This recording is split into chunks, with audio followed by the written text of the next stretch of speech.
All right, let's talk about solar. Today, we're digging into the most important questions you should be asking, the ones that go way beyond the basics and can literally make or break your entire system. Okay, let's get right into it. So, you're thinking about building a solar system, right? It's an awesome journey to start, but let's be honest, it's also filled with a ton of questions.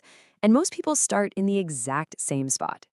You've probably already found yourself wondering, okay, just how many panels do I actually need?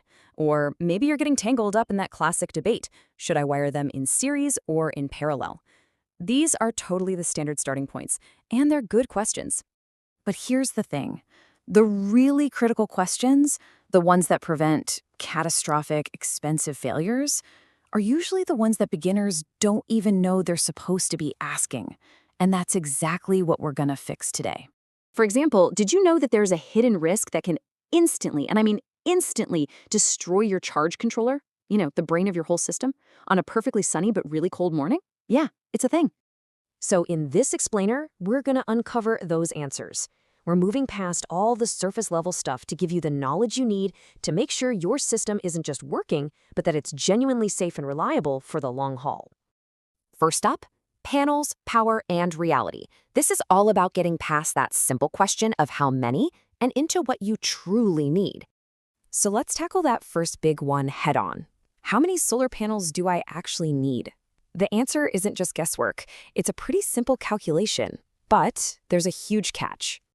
Now, the process seems simple enough. First, you calculate your daily energy use. Then you size your panels to generate that same amount of energy. But that third step you see there, that's the one almost everyone forgets.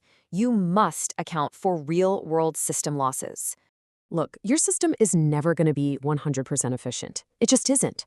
You lose power everywhere, as heat coming off your inverter, from the natural resistance in the wires themselves, from your panels getting too hot. You even lose a bit just in the process of charging and discharging your batteries. If you size your panels to perfectly match your load, you will always come up short on power. Okay, let's move on because this part is huge. Let's talk about the critical wiring choice. And believe me, this isn't just a technical detail. Making the wrong move here can literally cost you hundreds of dollars in the blink of an eye. Which brings us to that classic solar dilemma. Is it better to wire your panels in series or in parallel? They both work, but they act very, very differently, and one of them carries a hidden risk. Here's the breakdown. In series, the voltage of each panel adds up, but the current stays the same. This is way more efficient because lower current means less heat and less wasted power in your wires. In parallel, it's the opposite. The current adds up, which puts a lot more stress on your cables. So series seems like the obvious winner, right? Well, here's the catch. That higher voltage from wiring in series, it introduces a pretty serious danger if you don't understand one specific electrical rule. And it's all about something called open circuit voltage, or VOC. This is the absolute maximum voltage a panel can produce when it's sunny out but not connected to anything. Now, what's crucial to know is that this voltage gets even higher as the temperature gets colder. So here's the warning. If the total combined VOC of your series-wired panels on a freezing cold morning spikes above your charge controller's maximum voltage limit, it will be fried. Instantly. This is hands down one of the most expensive and heartbreaking mistakes a DIY builder can make. All right, next, let's talk about a super common frustration, your system just randomly shutting down.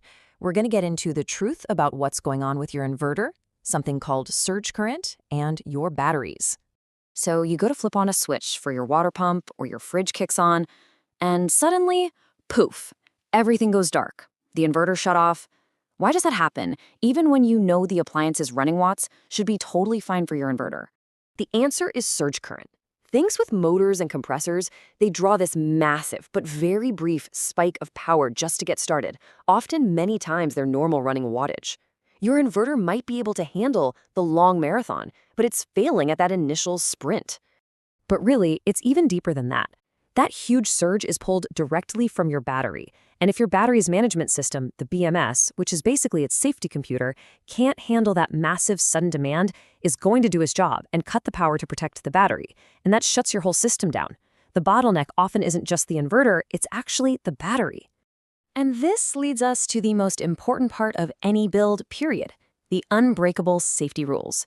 This is how you prevent the worst-case scenarios: heat, fire, and total system failure. The number one risk is undersized wiring. When you try to push too much current through a wire that's too small for the job, it basically acts like a toaster element. It heats up. That heat melts the plastic insulation right off the wire, which can lead to a short circuit and, potentially, a fire. And this brings us to the true purpose of a fuse, something so many people misunderstand. A fuse does not protect your appliance, it protects the wire. Its whole job is to be the weakest link in the chain, to blow and break the circuit before the wire gets a chance to overheat. And that's exactly why it has to be placed as close to the power source as physically possible. Okay, let's wrap all this up by looking at the big picture. How to design a system that's actually built to last, and why a whole bunch of small mistakes can lead to one really big failure. The main takeaway here is this. Solar systems rarely fail because of one big, dramatic event.